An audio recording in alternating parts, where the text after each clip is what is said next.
Entonces aquí, como ven en la figura, hemos dicho que el sacerdote no podía entrar con las manos vacías, no, porque trabajo de sacerdote es entrar a presentarse delante de Dios, delante del arca, delante del lugar santísimo. Porque la ley pide, hemos dicho, Mateo 5:48, sed pues vosotros perfectos, como vuestro Padre que está en los cielos es perfecto. Solo seres perfectos se pueden presentar delante de Dios. La segunda demanda dice, sed pues vosotros santos, porque yo soy santo. Es decir, solo seres santos pueden presentarse delante de Dios y no tenemos santidad absoluta, no tenemos perfección absoluta. Miqueas 6:8 dice, oh hombre, ¿qué pide Dios de ti? Sino hacer justicia, amar misericordia y humillarte delante de Dios. Y hemos visto que hacer justicia es obediencia. Deuteronomio 6:25 dice, Deuteronomio, anoten 6:25 dice que la obediencia tendremos justicia cuando cuidemos de poner por obra todos estos mandamientos. Entonces, obediencia perfecta y perpetua pide la ley para presentarse delante de Dios y no tenemos. Y Romanos 13:10 dice, el amor no hace mal al prójimo, así que el cumplimiento de la ley es el amor. Y nosotros no tenemos amor. Juan 5:42 dice, yo os conozco que no tenéis amor de Dios en vosotros. De manera que Dios instituyó el servicio diario para que pueda haber una solución a este problema de no tener los requisitos, los requerimientos, las demandas de Dios y de la ley para poder presentarnos delante de Dios. Ni el israelita antiguo ni nosotros los israelitas modernos, porque la ley, que es el gran original que está en el lugar santísimo, en el arca, también demanda y sigue demandando lo mismo. Entonces hemos dicho que este sacerdote realizaba el servicio diario, ¿ya? Entonces hemos mencionado que tenía que ser de la tribu de Leví, hijo de Aarón, tenía que estar vestido, ungido, consagrado, santificado, para empezar a trabajar. Voy a tomar agüita. Y el primer elemento con el cual va a entrar el sacerdote, y no con las manos vacías, va a ser con el incienso, ¿ya? Hemos dicho ayer que el incienso tenía que ser preparado en el atrio y presentado delante de Dios, delante de la ley, delante del lugar santísimo, en el altar del incienso, porque era donde más se acercaba a Dios, ¿ya? Ahora, vamos a centrarnos en estos preparativos en el atrio. ¿Por qué es importante entender, mis queridos? Éxodo 30, 34 y 35. Aquí Dios dio ingredientes de los que debe estar constituido el incienso. Nos vamos a concentrar mucho en el incienso ahora, porque Dios ha querido dar una lección solemne en el incienso. Entonces, el incienso preparado en el atrio, ¿qué ingredientes tenía que tener? Porque esto mismo va a tener que ser preparado para el real, para el incienso real, que es la vida perfecta de Cristo. Éxodo 30, 34, 35. Voy a pedir que me ayude a leer. A ver, empezamos con siempre nuestros colaboradores. Peter, hermano Peter. Muy bien. Dice la palabra del Señor, dijo además Jehová a Moisés, toma especias aromáticas y estacte y uña aromáticas y galvano aromático e incienso puro, de todo en igual peso, y harás de ello el incienso, un perfume según el arte del perfumador, bien mezclado, puro y santo. Como este incienso que harás, no os haréis otro según su composición, que será cosa sagrada para Jehová. Éxodo 30, 34 al 35. Perfume exclusivo. Hermano Peter, aquí hay unos ingredientes específicos. Uña aromática, gálbano, estacte. Ya. ¿Qué pasaría si usted ahí le añade canela o le añade comino, no sé. ¿Qué dice usted? Estaría alterando la fórmula que el Señor había dispuesto para eso. Porque estos eran los ingredientes que el Señor había establecido. Y porque en esta última parte que usted leyó dice, no haréis otro según su composición. Te será cosa sagrada para Jehová. Entonces, por decir, el sacerdote quería hacer este preparado para perfumar su carpa. No, era pecado. ¿Por qué es importante entender este preparativo, estos ingredientes con el cual va a entrar a trabajar el sacerdote? No podía haber otro más que lo que estaba establecido: uña aromática, gálbano, estate, incienso. Y ahora la pregunta, hermano Peter, ¿dónde debía preparar este incienso el sacerdote? ¿En qué lugar? ¿Lugar santo? En el atrio. Está bien, muy bien, en el atrio. El atrio. Por eso. Porque luego va a entrar a presentar este incienso adelante de Dios. Entonces, vamos a entender. Preparación en el atrio. Presentación del incienso, lugar santo. Es importante esto para entender la justificación por la fe.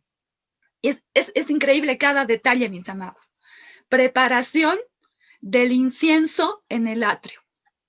Claro que el sacerdote tenía que ir a sacar esa resina, ayer hemos mencionado, ya tenía que tener todos los ingredientes, el estacte, la uña aromática, el gálbano, todo, pero prepararlo en el atrio, preparar, que ya esté listo, preparado, pero en el atrio, no fuera del santuario, pero en el atrio.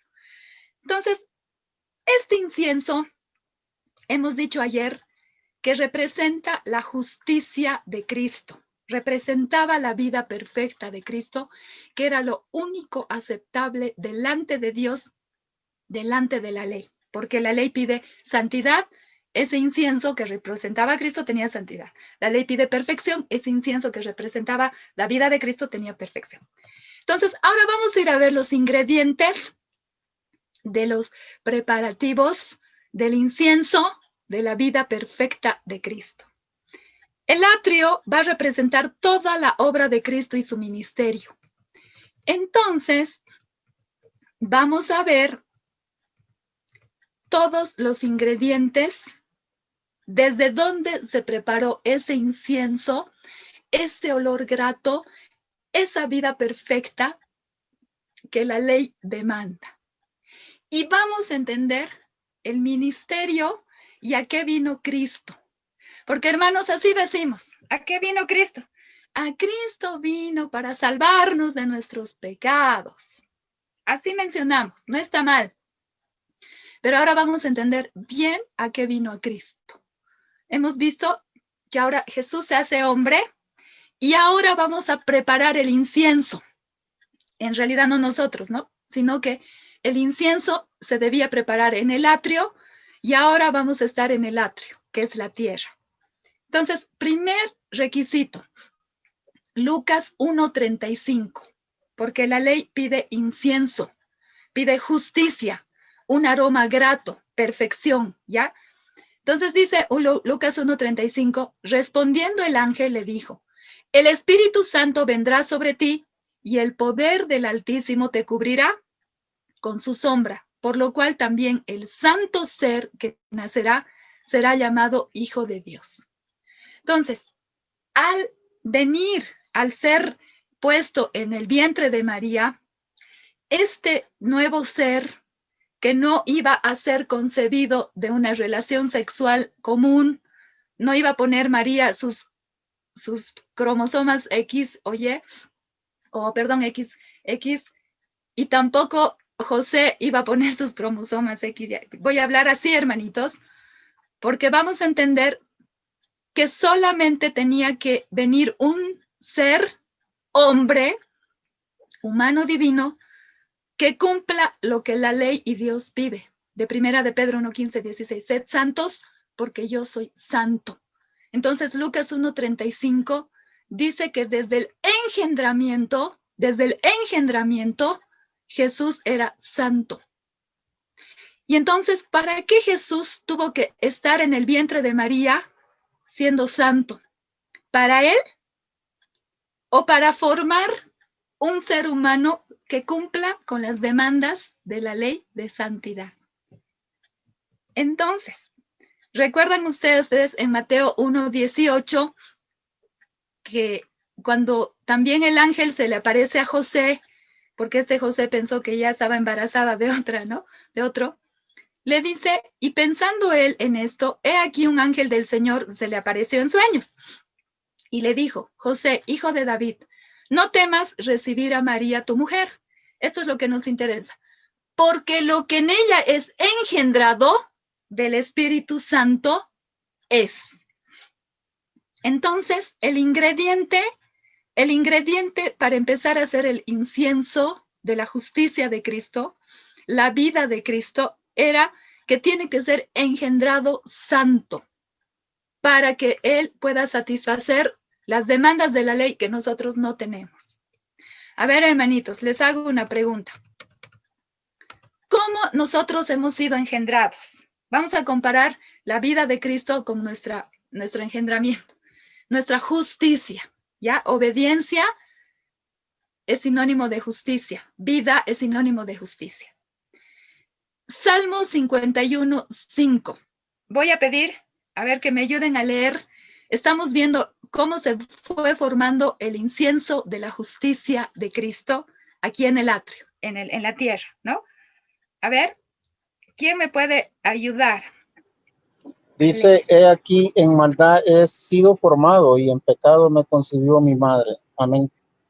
Hermanitos, en Lucas 1:35, Mateo 1:20 decía que Jesús fue engendrado del Espíritu Santo y el santo ser estaba en el vientre de María, sin códigos genéticos de María ni de José, ni de ningún varón. Solo dice fue engendrado del Espíritu Santo. Por lo tanto, desde el engendramiento, Jesús fue santo, aunque estaba en un cuerpo humano, ¿no? Con todas las deficiencias de la raza caída. Pero él era santo en sí mismo. Pero nosotros, hermanitos, aunque no nos conocemos la gran mayoría, en maldad he sido formado. ¿Qué quiere decir en maldad he sido formado? ¿Será que es pecado las relaciones sexuales? Bueno, del fuera del matrimonio sí. Pero lo que quiere decir, mis queridos, es que los cromosomas de la mamá y los cromosomas del papá, el óvulo y el espermatozoide, al unirse, forman un embrión y ahí está el bebé, con todas las tendencias al pecado como lo va a tener su mamá y su papá. Entonces, el Señor, ¿qué va a decir de estos hermosos embriones que están ahí en el vientre? Ustedes ven ahí las mamás embarazadas esperando a su bebecito. Les cuento que yo no soy mamá, así que yo nunca he tenido la experiencia de tener un bebé, ¿no? Pero, ¿qué va a decir el Señor respecto al bebé que se está formando? Si este embrión cumple con la ley o no cumple con las demandas de la ley. A ver, ¿qué dice Salmo 58:3? ¿Quién me va a ayudar? Se apartaron los impíos desde la matriz, se descarriaron hablando mentira desde que nacieron. Salmo 58:3. Hermana Lady, ¿por qué dice apartado los impíos desde la matriz? ¿Acaso ese bebé que está ahí adentro peca, hace cosas malas, pero lo llama impío? A ese embrión lo llama impío, dice, y ese embrión impío se apartó desde la matriz. Y ahora dice que habla mentira. Pero ¿cómo va a hablar si está dentro del vientre? Entonces, ¿qué querrá decir esto, hermana Lady? Aquí dice impío, yo creo, mentira. No, pienso que porque todos somos nacidos de pecado, porque Adán y Eva pecaron por ello nosotros también somos pecadores. No sé, corríjame usted. Sí, no, está muy bien. Lo que quiere decir que aunque este bebecito todavía no ha hablado, no ha mentido, no ha renegado, pero el Señor ya le llama mentiroso porque solamente hace falta que pasen los 9 meses, que nazca y que empiece a demostrar lo que naturalmente ya está en este embrión. ¿Se entiende? Entonces, hago una pregunta y quien quiere me responde. La ley y Dios desde el lugar santísimo demandan santidad. Primera de Pedro 1:15-16. Demandan perfección. Mateo 5:48. Demandan amor perfecto. Juan 13:1. Y demandan obediencia perfecta. Miqueas 6:8 y Deuteronomio 6:25. Les hago una pregunta, hermanitos. Estos bebecitos que están ahí en dentro, ¿cumplen o no cumplen las demandas de la ley desde su engendramiento? Alguien que me responda. No cumple. No cumplen, hermano Eduardo, muy bien. No cumplen. Porque ya tienen la información genética de la tendencia al pecado. Ya está en ellos la tendencia a mentir, a renegar, a ser rebeldes, a ser desobedientes, a ser desleales, como vamos a leer en el siguiente versículo. Entonces, vamos a entender esto muy importante. ¿Por qué necesitamos de la vida de otro, de la justicia perfecta de otro? Porque desde cuando nosotros estamos en problemas, desde el engendramiento. En cambio, ¿cómo fue engendrado este bebé? Este bebé fue engendrado santo porque tenía que satisfacer las demandas de la ley de santidad desde el engendramiento. Desde el engendramiento. Eso vamos a entender. Ahora, la ley dice santidad, pero vamos a seguir hablando del embrión, del bebé. Isaías 48, 6-8. ¿Qué nos va a decir respecto al carácter, a la lealtad, a la obediencia de estos embriones que ni siquiera hablan? A ver, ¿otra persona que me pueda ayudar? Isaías 48, 6-8. Sí, ¿me oyes? Sí, mi querida, por favor. Sí, nunca lo habías oído, ni nunca lo habías conocido. Ciertamente no abrió antes tu oído, porque sabía que siendo desleal habías de desobedecer. Por tanto, te llamé rebelde desde el vientre. Wow. Hermana Noemí, ahí vamos a poner su nombre, Noemí. Noemí. Sí. Al principio, si nunca lo habías oído, ni nunca lo habías conocido, tal vez nunca has escuchado, ciertamente no se abrió tu oído, porque sabía que siendo desleal, habías de desobedecer. Por tanto, te llamé rebelde desde el vientre. O sea, este pobre embrioncito de 1 mesecito, 3 mesecitos, 5 mesecitos, no hace nada, aparentemente inocente, ¿no? Inocente, hermoso. Pero Dios dice, si nunca lo habías escuchado, ya cuando tú estabas en el vientre, yo ya sabía que ibas a ser desleal. Ya sabía. Por lo tanto, y también yo sabía que ibas a desobedecer. Por tanto, te llamé rebelde desde el vientre. Noemí, ¿desde cuándo es usted y yo rebelde? Desde que me engendraron. Desde que le engendraron, hermanita Noemí. ¡Qué Así pena! Así es, qué pena. Y toditos los que... Y eso es verdad, porque aunque uno no quiera, por ejemplo, tener un mal pensamiento, y uno dice, Dios mío, pero ¿por qué? ¿Por qué me vienen esos malos pensamientos? Porque es que eso lo llevo en el ADN, o sea, es algo que sin querer lo hago. Por eso es la lucha cuando ya nos entregamos a Jesucristo. Mi naturaleza pecaminosa, esa Noemí en pecado, lucha con la Noemí espiritual. Entonces, mi tendencia pecaminosa quiere abrazar y matar a la Noemí espiritual para que no florezca la semilla de Jesucristo en mí Entonces, esa lucha constante que exige, que está hasta que Cristo vence en mí. Muy bien, hermanita. Entonces, en este momento estamos entendiendo desde dónde tenemos problemas con la ley y con Dios. Muy bien. Ahora, hermana Noemí, ¿usted es mamá? Sí. Hermana Sí, Noemí, de dos bebés. Cuando usted estaba esperando al bebé, seguro usted estaba muy feliz, decía, ay, qué hermoso, voy a tener un bebecito, va a estar en mis brazos, lo voy a criar, todo feliz, ¿no? Feliz de hermana Noemí. Así es. Así Yo no es. puedo decir eso porque no soy mamá. Entonces, ya sabemos, estamos entendiendo que este bebé va a tener la herencia genética del color de cabello, color de piel, tipo de carácter, seguramente todas las herencias, pero también va a tener la tendencia al pecado como la mamá y como el papá, ¿no? Eso es correcto. Entonces, al estar esperando un bebé, hermanita Noemí, ¿usted estaba esperando un futuro mentirosito? ¿Estaba esperando un futuro mentirosito? Bueno, uno nunca ni siquiera piensa en eso. No piensa, ¿no?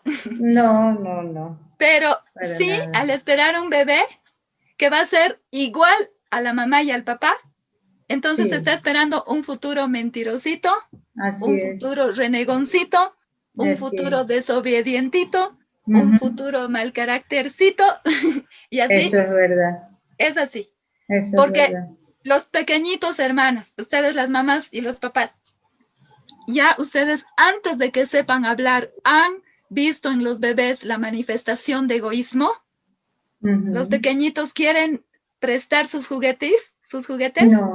No. ¿Qué es lo que dicen siempre? Eso es mío. Eso es mío. Yo me acuerdo de bebé que no podía ver que mi papá y mi mamá se acerquen. No, yo tenía que estar al medio y siempre con el cariño de la mamá o del papá. Y chiquitita no sabía ni hablar, pero manifestaba los celos, ¿no? Entonces, ¿qué estamos entendiendo? Gracias, hermanita Noemí. Estamos Bien. entendiendo, mis amados, nuestra naturaleza, nuestras justicias. ¿Por qué no podemos nosotros estar delante de Dios, delante de la ley? ¿Y desde cuándo tenemos problemas legales?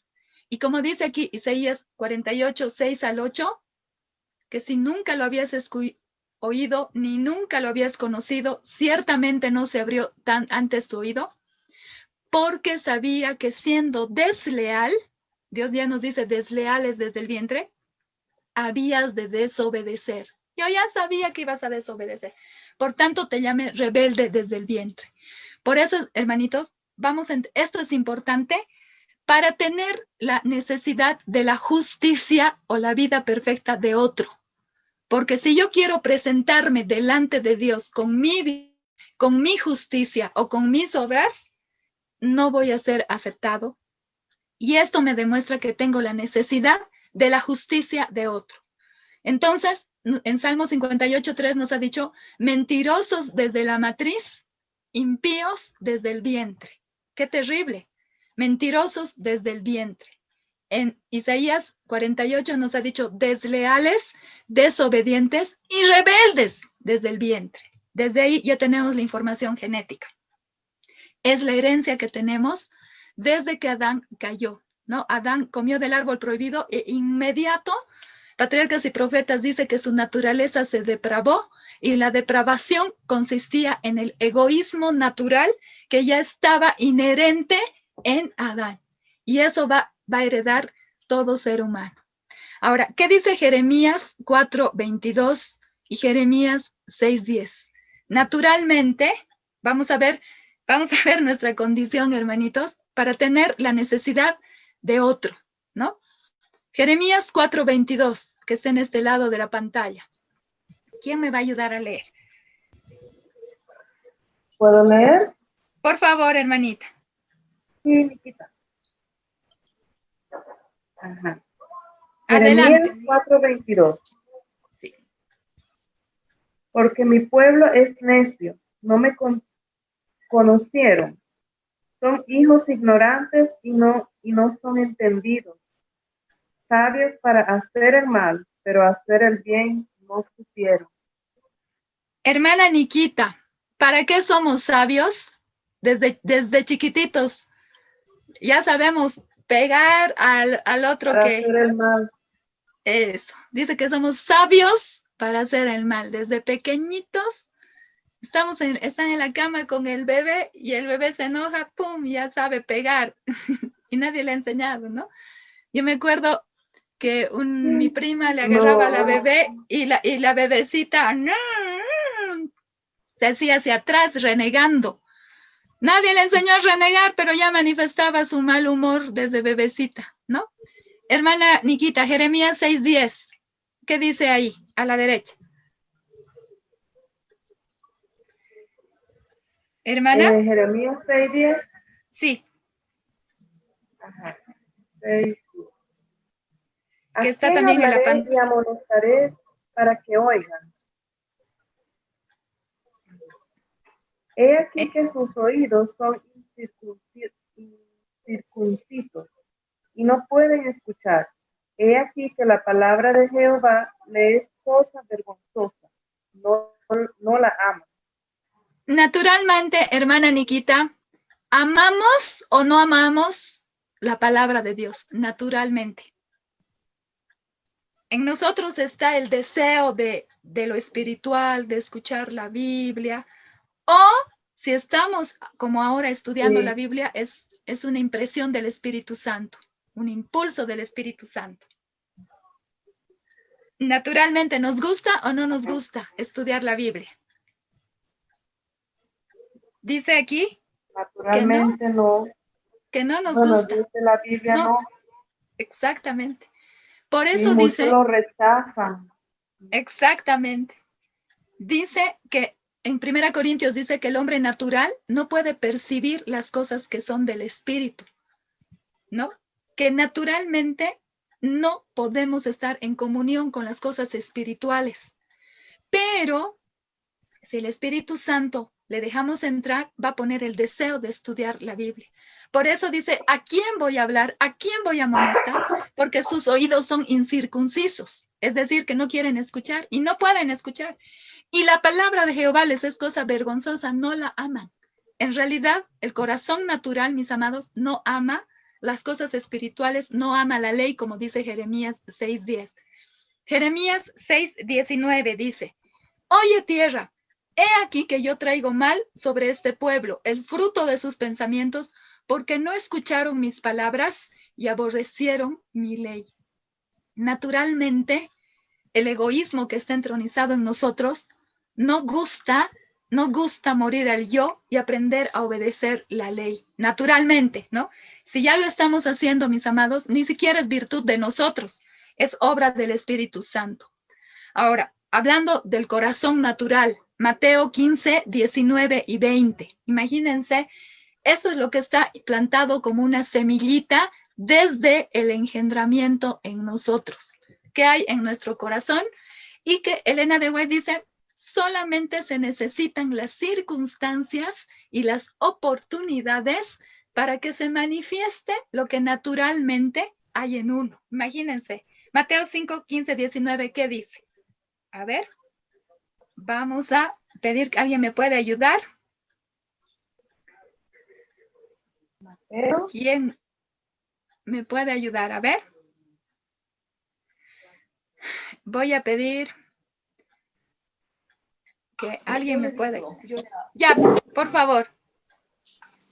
Porque del corazón salen los malos pensamientos, los homicidios, los adulterios, las fornicaciones, los hurtos, los falsos testimonios, las blasfemias. Estas cosas son las que contaminan al hombre, pero el comer con las manos sin lavar no contamina al hombre. Muy bien, gracias hermanita Delia. Le hago la pregunta. ¿Un adúltero o un homicida se hace o nace? Según este versículo. Nace. Muy bien, hermanita. Porque hemos visto el otro día que el homicidio no es solamente matar con los actos, ¿no? Hemos leído en 1 de Juan 3:15 que dice que el que aborrece a su hermano es homicida. ¿Y de dónde nace el hecho de aborrecer, de resentirse, de tener una animadversión contra alguien? ¿De dónde nace? ¿Dónde está entronizado? Aquí, en la mente. Exactamente. Entonces, según este versículo, el homicida, el adúltero, la lesbiana, el gay, el mentiroso, no se hace, como hay algunas posiciones, ¿no? en las filosofías del mundo, sino nacemos. Todo está implantado en nosotros, hermanitos. Solo hace falta circunstancias para que se manifieste eso. Gracias a Dios, yo nací en un hogar cristiano, pero me pongo a pensar, si yo hubiera sido una nena que le hubieran adoptado dos gays, un varón y otro varón gay, seguramente hubiera aflorado en mí lo que naturalmente hay. Seguramente con esa circunstancia, ese escenario, ese ambiente, pues hubiera nacido en mí el deseo también de tener otra mujer o lesbianismo, ¿no? A lo que me voy es que necesitamos que las circunstancias se propicien para que aflore lo que naturalmente hay en nosotros. Imagínense lo terrible que somos, ¿no? Entonces, ante Dios y la ley, mis amados, ¿qué dice Romanos 3, 10 y 11? No hay justo ni aún uno. No hay quien busque a Dios. No hay quien haga lo bueno. No hay ni siquiera uno. Entonces, ante Dios y ante la ley, mis queridos, nosotros satisfacemos las demandas de la ley, ¿no? Miren lo que dice Isaías 64, 6. Nuestra vida, mis amados, desde el engendramiento y hasta ahora, siempre está sazonada con egoísmo. Entonces, ¿cómo la va a llamar Dios a nuestra vida? La va a llamar como un trapo de inmundicia, un trapo sucio, un trapo hediondo, porque todo está manchado con egoísmo.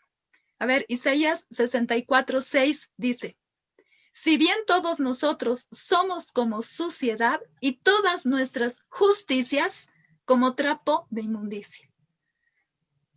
Es importante que entendamos que en todo lo que hacemos, todo lo que, aún para las cosas de Dios, siempre está sazonado con el ego, con la presunción, con el deseo de salir, brillar, etc. Es así, mis amados, es así. Estamos con ese sazón del egoísmo. Por lo tanto, tenemos que entender que nuestras justicias, nuestras obras, para Dios son trapos de inmundicia. Hagamos lo que hagamos, ¿ya? Dice, aquí vamos a leer a Romanos 1:29, dice así. Como ellos no aprobaron, a ver, alguien voy a pedir que me lo lea. ¿Cómo es, en resumen, nuestra vida? Yo sé que esto no es muy agradable a nuestros oídos, pero por eso es que estamos entendiendo la justificación por la fe. Ahí tenemos la esperanza, mis amados. Hasta aquí, con esta situación de nuestras justicias, como dice Isaías 64:6, nuestras justicias son trapos de inmundicia. A ver, voy a invitar que pueda leer. Pastor, ¿me puede ayudar, por favor? Romanos 1, 18 al 32. Muy bien.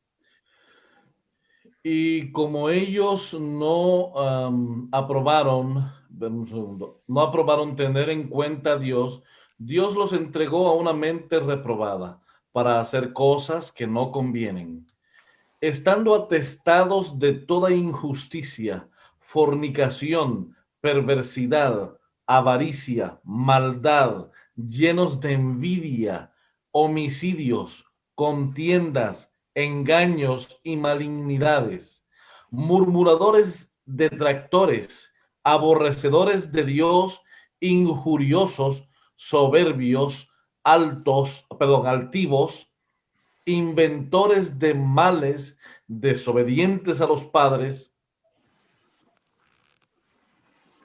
Muy bien, está bien hasta ahí. Gracias, Pastor. Entonces, mis amados, en este versículo, resumiendo, dice ahí que estamos atestados de toda injusticia. Atestados de toda injusticia quiere decir justicia es sinónimo de obediencia. Y como estamos atestados, impregnados de toda injusticia, es decir, que manifestamos, si no es a los actos externos, a los pensamientos, deseos, homicidios. Porque hemos leído en Mateo 5, 21, 22, no matarás, pero yo os digo que cualquiera que se enoje contra su hermano ya es culpable ante el juicio. Ya estamos culpables del sexto mandamiento. Si aborrecemos a alguien, primera de Juan 3:15, el que aborrece a su hermano es homicida. Si no cuidamos nuestro cuerpo, Levítico 3:17, estatuto perpetuo será por vuestras edades, que ninguna grasa ni ninguna sangre comeréis. No cuidar el cuerpo también es injusticia, también es violación a la ley. Entonces, mis amados, hasta aquí estamos atestados de toda injusticia, ¿ya? En Romanos 10:3 dice, porque ignorando la justicia de Dios y procurando establecer la suya propia, no se han sujetado a la justicia de Dios. Con estos versículos hemos querido ver que nosotros no tenemos justicia. La justicia que demanda Dios y la ley en Miqueas 6:8, en Romanos 2:3, en Levítico 18:4, ¿ya? Entonces, Dios tuvo que propiciar otra justicia, porque nuestras justicias, desde Adán hasta ahora, no satisfacen las demandas de la ley. Dios tuvo que propiciar otra justicia. Y hemos dicho que esa justicia, la justicia de Cristo, vino a ser preparada aquí en la tierra. A eso vino Jesús, a preparar un hombre que tenga justicia. ¿Y desde dónde empezó la justicia de Cristo a desarrollarse? Desde su engendramiento. Él no ha sido, como dice Salmos 51:5, en maldad he sido formado y en pecado me concibió mi madre. Eso no va a decir Jesús, ¿no? Como nosotros. Toditos nosotros en maldad hemos sido formados y en pecado nos concibió nuestros papás, ¿no? La justicia de Cristo. ¿Qué pide la ley, mis amados? La ley pide perfección, carácter perfecto. ¿Se acuerdan que hemos visto en Mateo 5:48? Sed pues vosotros perfectos como vuestro Padre que está en los cielos es perfecto. Nosotros, nuestras justicias, atestados de toda injusticia, no cumplimos esta demanda. Pero ¿qué dice Primera de Pedro 2:23? ¿Cómo fue el carácter de Jesús? ¿Cómo fue el carácter de Jesús? Pastor, voy a pedir que por favor me lo apague los micrófonos nuevamente. ¿Se escucha música por ahí? Que alguien pueda apagar, por favor, los micrófonos, pastor. Sí. Muy bien. A ver, hermano Jorge Bárcena, ¿me puede leer este versículo para demostrar que Jesús cumplió la demanda de perfección, de carácter perfecto que la ley pide en Mateo 5:48? Bien, leo de Primera de Pedro 2, versículo 23. Quien cuando le maldecían, no respondía con maldición.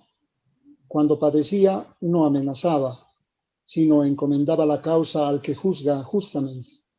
Muy bien, hermanito. Entonces, ¿cómo fue el carácter de Jesús, hermanito Bárcena? Jesús tenía un poquito de mal carácter, un poquito de irritabilidad, un poquito de impaciencia, intolerancia, intemperancia, porque la ley dice, sed pues vosotros perfectos. Y nosotros... No tenía nada de eso. Entonces, ¿Jesús tenía un carácter perfecto, hermanito? Claro. Jesús tenía un carácter perfecto, tal como la ley pide perfección. Pero si nosotros examinamos nuestro carácter y empezamos a vivir juntos, vamos a empezar a ver muchos defectos de carácter, ¿no? Unos más impacientes, otros más intolerantes, otros más intemperantes, otros más renegoncitos, como los hijos del trueno, etc. Entonces, aquí se está formando la justicia de Cristo. Desde el engendramiento, Él fue santo. En su vida manifestó un carácter perfecto. Y la ley pide obediencia perfecta. ¿Y cómo fue la obediencia de Cristo? ¿Fue más o menos obediente como nosotros o totalmente obediente? ¿Qué dice Filipenses 2:8? Filipenses 2:8. Estamos viendo cómo se fue formando la justicia de Cristo o la vida perfecta de Cristo. A ver, ¿quién me va a ayudar a leer Filipenses 2:8? Estando en la condición de hombre, se humilló a sí mismo, haciéndose obediente hasta la muerte y muerte de cruz. Hermanita Erika, gracias. ¿Jesús tuvo una obediencia perfecta a la ley en su vida? ¿Sí? Muy bien. Sí, tuvo una obediencia perfecta. Pero él tuvo una obediencia perfecta a la ley para él o para nosotros, hermanita Erika. Para la ley para que nosotros pudiéramos cumplir la ley. O sea, ¿Ya? él cumplió la ley para que fuera sustitución de nosotros. Exactamente. Es decir, como no había ningún ser humano que cumpla las demandas de la ley, tuvo que venir un hombre que satisfaga las demandas de la ley en su vida. A eso vino Jesús. Gracias, hermanita Erika. Muy bien. Vamos a entender entonces a qué vino Jesús. Vino a preparar al hombre y vino a preparar la justicia. Vino a preparar la vida perfecta, ¿ya? Porque estamos estudiando a la luz del santuario, que en el atrio se preparaba el incienso, un incienso agradable. Y entonces, ¿dónde es el atrio? Es aquí en la tierra. ¿Qué dice el comentario bíblico, tomo 6, página 549? Toda la vida de Cristo, la justicia de Cristo está revelada en su vida perfecta. Entonces, ¿cómo se llama toda la vida de Cristo, desde el engendramiento hasta el último día de vida? Estamos hablando de la vida, no todavía de la muerte. ¿Cómo se llama toda la vida perfecta de Cristo en una sola palabra? La justicia de Cristo, ¿ya? Su obediencia perfecta en toda la vida, su carácter perfecto en toda la vida, su santidad desde el engendramiento en toda la vida. Entonces, Jesús llegó a tener pecado, hermanitos. Hizo un poquito de pecado, algo de pecado. ¿Qué dice Primera de Pedro 2:22? Hermanito Peter, ¿me puede ayudar? ¿Qué dice Primera de Pedro 2:22? El cual no hizo pecado, ni se halló engaño en su boca. Hermanito Peter, Jesús alguito violó la ley, aún en pensamientos, deseos, intenciones, motivos. Ni un poquito. Algo pecó. ¿Perdón? Ni un poquito, nada. Nada. No pecó. 0% de pecado, ¿ya? Y esa vida tan perfecta, tan santa, tan obediente a la ley, el Señor lo llama olor grato, aceptable. La única vida aceptable que puede el Señor escuchar. Entonces, ¿a qué vino Jesús? Vino a preparar a un hombre divino, humano, pero como hombre divino, como hombre santo, sin mancha de pecado, ni en pensamientos, ni en deseos, ni en nada. Entonces, ¿cómo se llama eso? La justicia de Cristo. Entonces, en el libro Alza tus ojos, página 170, párrafo 2, dice: llevando nuestra naturaleza, fue leal a la norma de justicia de Dios y obtuvo la victoria sobre Satanás. Fue tentado en todo como nosotros, pero sin pecado. Entonces, Jesús cumplió la demanda de hacer justicia de Miqueas 6:8, hombre que pide Dios hacer justicia, que es obediencia. En la vida de Cristo, desde el engendramiento hasta su muerte, vemos una vida de santidad, de obediencia perfecta. ¿Y eso cómo se llama? La justicia de Cristo, ¿ya? ¿Dónde se preparó esta vida perfecta, mis amados? ¿Dónde fue el lugar, el escenario de la preparación de esta vida perfecta de la justicia de Cristo? En la tierra. Muy bien. Entonces, ¿a qué vino Jesús? A preparar al hombre para que pueda haber uno que pueda representar a la raza humana. Entonces, un ratito vamos a ir a ver que aquí estoy en estos párrafos, que Jesús, ¿se acuerdan que hemos dicho? Hebreos 5.1 dice que para ejercer el papel sacerdotal, tenía que ser tomado de entre los hombres. Pero ¿qué hombre? ¿Qué hombre? ¿Qué hombre podía ocupar el papel sacerdotal? Y ese hombre tenía que tener justicia, el único que satisfaga las demandas de la ley. Porque Romanos 3:10 dice, no hay justo ni aún uno, no hay uno que pueda presentarse delante de Dios, porque todos están atestados de justicia. Romanos 1:29 al 31, porque desde la punta de la cabeza a la punta de los pies no hay en ustedes cosas sanas, sino herida, hinchazón y podrida llaga. Isaías 1:7. Es decir, mis amados, vamos a entender que Jesús vino a la tierra a preparar a un hombre que tenga la justicia perfecta, la obediencia perfecta, el carácter perfecto, la santidad y el amor perfecto ante la ley, para que pueda ser nuestro representante en el cielo. Entonces, Jesús vino a preparar al hombre.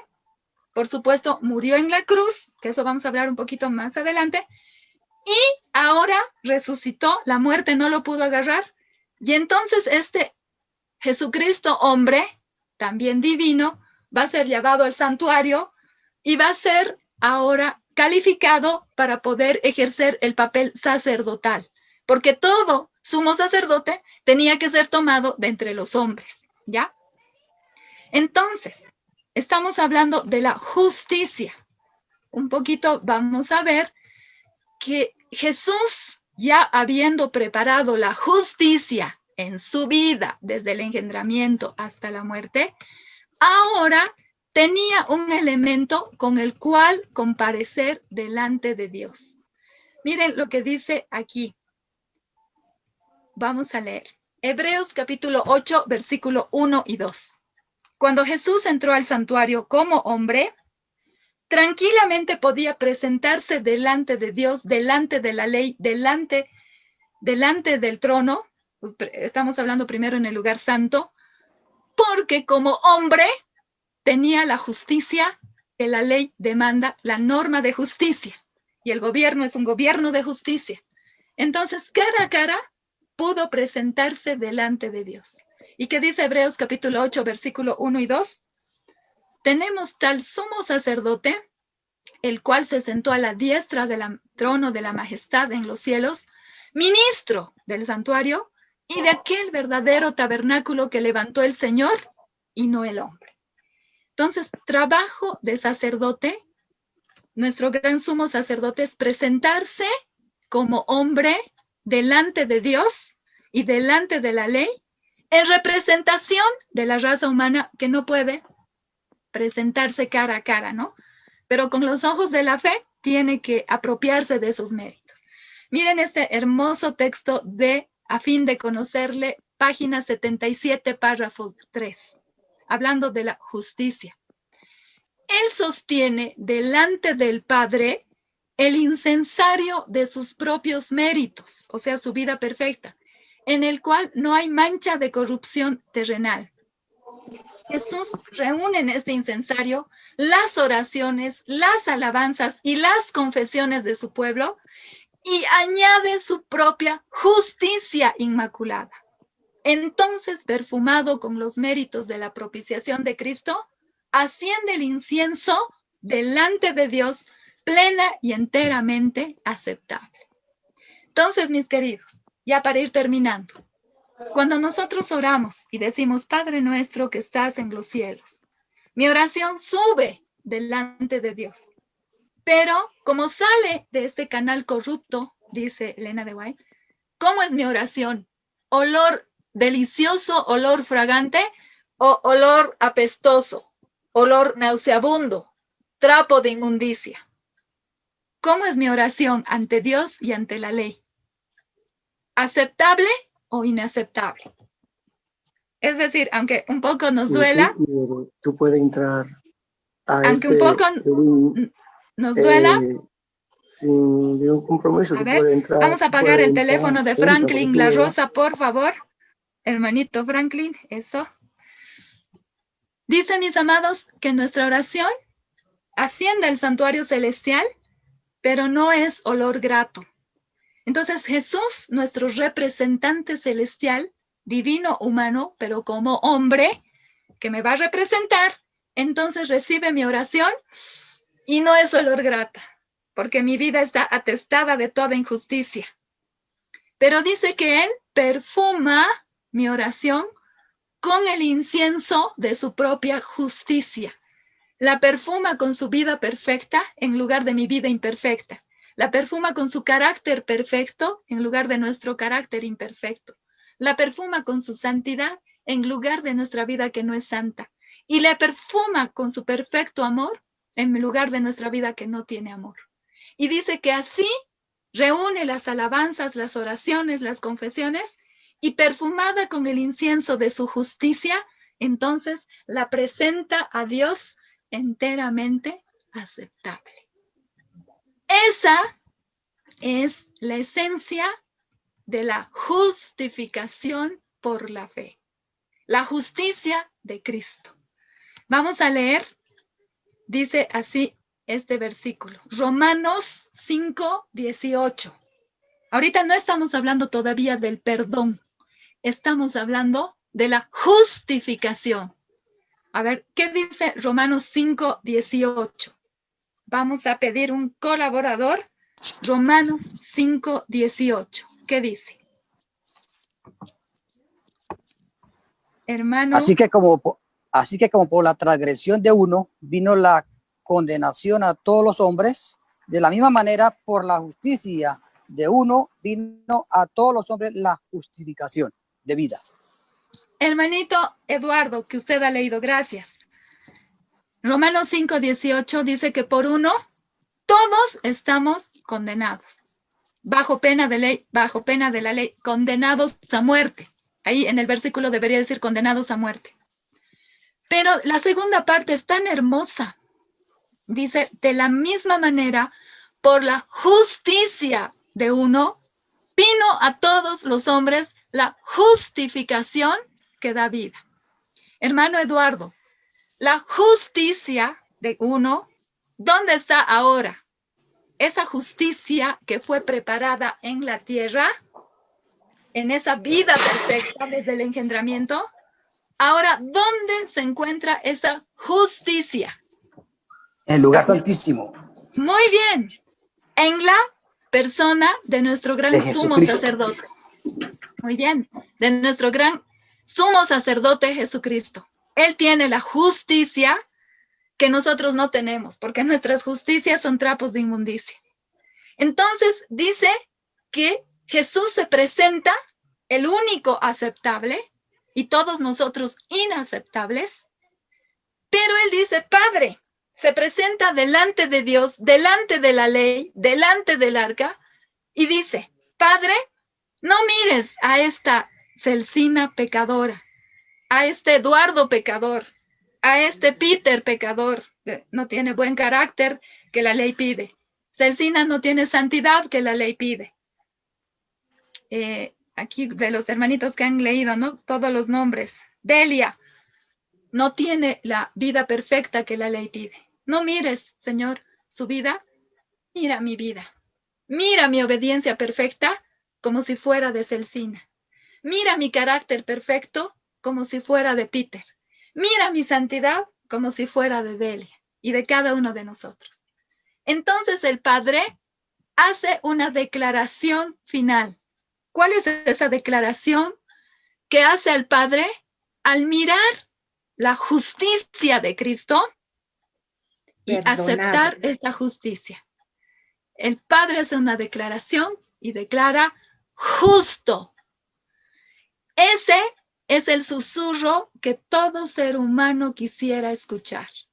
Todavía no estamos hablando de la sangre para el perdón.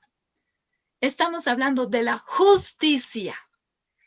Y dice que cuando Jesús presenta su justicia, que es un sinónimo, como hemos visto, de su vida perfecta, en lugar de tu vida imperfecta, presenta su carácter perfecto en lugar de tu carácter imperfecto, presenta su obediencia perfecta en lugar de tu obediencia imperfecta, entonces su justicia es olor grato, es un incienso, es un perfume delicioso que el Padre acepta porque está en armonía con lo que la ley y Dios pide.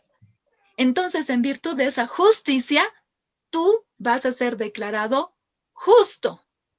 Y esa declaración que te hace el Padre de declararte lo que no eres, porque no eres justo, pero el Padre te declara justo en virtud de la justicia de Cristo, del gran sumo sacerdote, entonces eres justificado. Mis amados, ¿se entiende? Romanos 5:18, la segunda parte. De la misma manera, por la justicia de uno, vino a todos los hombres la justificación que da vida. Entonces, el elemento que presenta Jesús para que tú seas declarado justo y justificado es su justicia. Aquí no estamos hablando de sangre. Tenemos que entender que en el santuario terrenal el sacerdote entraba con incienso que representaba la justicia de Cristo. Y ahora nuestro gran sumo sacerdote que preparó el incienso de su justicia y su vida perfecta en la tierra, ahora en el santuario celestial, Jesús continuamente presenta su justicia en lugar de tu vida para que seas aceptable. Vamos a suponer que ahora estás haciendo una oración, Padre nuestro, te agradezco por estos alimentos que pones en la mesa, suponiendo de que estás orando. Ahí no has pedido perdón, no has pedido justicia, ¿no es cierto? Pero allá arriba en el santuario celestial, Jesús, nuestro gran sumo sacerdote, presenta su vida y se presenta a él y dice, Padre, vengo en nombre de Erika. Y Padre, no mires la vida de Erika, mira mi vida, mi justicia, y yo te ruego por Erika, te agradezco por estos alimentos que Erika está manifestando. ¿Se entiende? Entonces, la justicia de Cristo, que es la vida perfecta de Cristo, la obediencia perfecta de Cristo que preparó en la tierra, es para ser aceptados o escuchados o justificados. Es decir, justificado es mirar a ti injusto, a ti desobediente, como si fueras justo. No eres, pero el Padre, ¿cómo te mira? Como justo y te declara justo. Y así estás delante de Dios justificado. ¿En virtud de qué? En virtud de la justicia de Cristo que presenta tu sumo sacerdote en lugar de tu vida desobediente o tu vida injusta. ¿No es una bella noticia, mis amados? Es una bellísima, bellísima noticia, pero teníamos que entender que la justificación no es al aire, mis amados, no es al aire. La justificación por la fe tiene un lugar y ese lugar hoy es el lugar santísimo. La justificación por la fe tiene que ser rogada, pedida por el único justo que puede estar cara a cara delante de Dios, delante de la ley, porque tiene las demandas de la ley.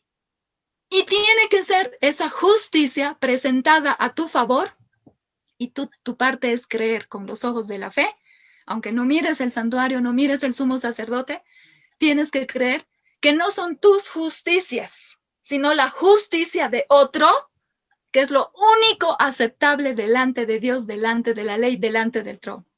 Y en virtud de esa justicia, la justicia de Cristo que es puesta a tu cuenta, es que vas a ser declarado por la misericordia del Padre, acepto la oración de Mario, de Pablo, de Ana, por tu justicia, hijo.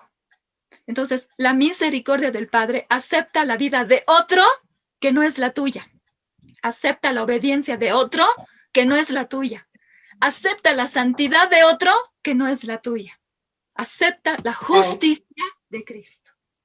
Y mis amados, Mañana vamos a ver la justicia imputada, la justicia impartida, la justicia propia. Tenemos que aprender a manejar el término justicia para justificación. Aquí no dice sangre para justificación. Aquí dice la justicia es para la justificación. ¿Y qué dice la última parte? Repito este versículo hasta que se les quede, hermanitos. De la misma manera, por la justicia de uno, o sea, la justicia de Cristo, vino a todos los hombres la justificación que da vida. Es decir, para que el Padre te declare justo, tiene que mirar la justicia de otro, que no está en ti, sino fuera de ti. Y no está aquí en la tierra, sino en el santuario celestial. Y cuando el Padre mire a Jesús y va a ver esa vida perfecta, esa justicia, como si fuera de Delia, de Erika, de Jorge, de cada uno de los que están aquí, que estoy viendo, de Sisi, de Evelyn, de Fernando, de Franklin, de Freddy, etcétera. Estoy viendo tantos nombres. Entonces, en virtud de esa justicia, que es olor grato, que es un incienso, es un perfume delicioso delante de Dios, como si fuera tuyo, entonces el Padre va a decir, acepto la oración de Sisi, acepto la oración de Sisi o de Freddy como si fuera tuya, hijo mío, porque por tu vida me es olor grato, me es satisfactoria, cumple con las demandas de la ley y acepto la oración de este pecador en virtud de tu justicia. Y el Padre en su misericordia hace esa declaración final de decir justificado. Amén. Por esa buena noticia, el tiempo se nos ha acabado, pero vamos a continuar hablando mañana de este precioso mensaje de la justificación por la fe en virtud de la justicia de Cristo que tiene nuestro gran sumo sacerdote ahora en el lugar santísimo y que es un deber del pueblo pedir cada día, como era en el santuario terrenal continuamente, ese elemento que tiene Cristo para que seamos justificados. ¿Qué debemos pedir cada día? La justicia de Cristo que preparó en la tierra y que hoy la presenta continuamente cada vez que hoy presenta su vida, presenta su santidad, presenta su obediencia perfecta, para que esa vida sea puesta a tu cuenta y entonces eso quiere decir que imputa esa justicia. Y el Padre acepta esa justicia de Cristo y te declara justo. Por lo tanto, eres justificado. Entonces, mis amados, no vamos a hacer más ensaladas y no vamos a predicar más una justificación por la fe como la predicaron en la Edad Media Lutero, Calvino, Wycliffe. Calvino, Lutero no mencionaron sacerdocio, intercesor, mediador. No mencionaron que la justicia de Cristo esté en un lugar santísimo hoy o en el santuario, no la mencionaron. No hablaron de un sumo sacerdote, no hablaron que es delante de la ley, porque es la ley la que exige y es el sumo sacerdote el que satisface continuamente. ¿Se entiende? Por eso es de que ahora vamos a tener claro y por eso el título de nuestro tema es la justificación por la fe a la luz del santuario, porque es en el santuario, no es en la Vía Láctea, no es en las Tres Marías, en las constelaciones, al aire. Hay un lugar de justificación, hay la justicia que es para justificación, hay la ley que pide la justicia, que queda satisfecha para que el Padre declare justo, y entonces el escenario ahora queda completo y claro, mis amados, y así tenemos que predicar a la luz del santuario, en el sacerdocio y en la justicia de Cristo, para que el Padre te declare y me declare justo. Que Dios los bendiga. Yo sé que a veces es un poquito difícil de entender, pero vamos a ir con la ayuda del Espíritu Santo teniendo más claro este asunto de la justificación por la fe a la luz del santuario, a la luz de las demandas de la ley y en el sacerdocio de Cristo. Yo sé que estoy repite y repite, pero es para que se nos quede. Que Dios los bendiga. Mañana para recibir el sábado vamos a estar a la misma hora para los de Europa, a la 1 de la tarde aquí en Bolivia. y en Sudamérica y también en Europa a las 7 de la noche. Que Dios los bendiga, mis amados. Nos vemos mañana.